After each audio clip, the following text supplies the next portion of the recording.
So in today's tech tip, I'll be showing you how to fix the problem where your Redmi Buds 5 are not connecting to your iPhone or your iPad. So what you want to do is, first of all, reset the Redmi and uninstall the app. So to reset the Redmi, just long press on this button for about 10 to 15 seconds. And then you should see this light blinking rapidly, and that means they've been reset successfully. You can actually watch my video, which I'll link down below, on how to reset the Redmi Buds 5. Anyway, once you've done that and uninstalled the app, you have to start the process again. So go to the App Store on your iPhone and reinstall the Xiaomi Earbuds application.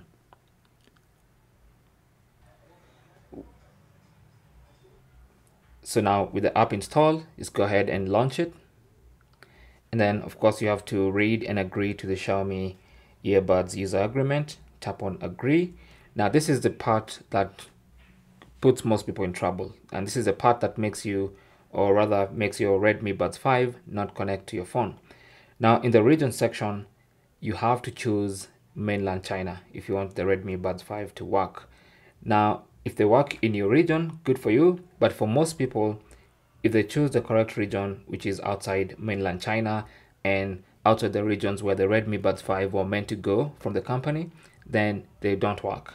For instance, if I choose my region, which is accurately Kenya, they're not going to work. So I have to come here and select China mainland, or rather Chinese mainland. Select that, and only when I select that can I tap on next and next and next, and start. And then now when I tap on add earphones and allow Bluetooth, I can just open the case up and they're gonna get detected immediately, and I can just tap on that and connect.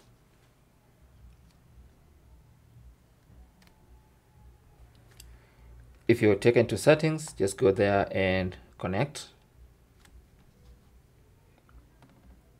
and then go back to the app, and they're gonna get connected. And that's it. Thanks for watching. Comments and questions down below, and good luck.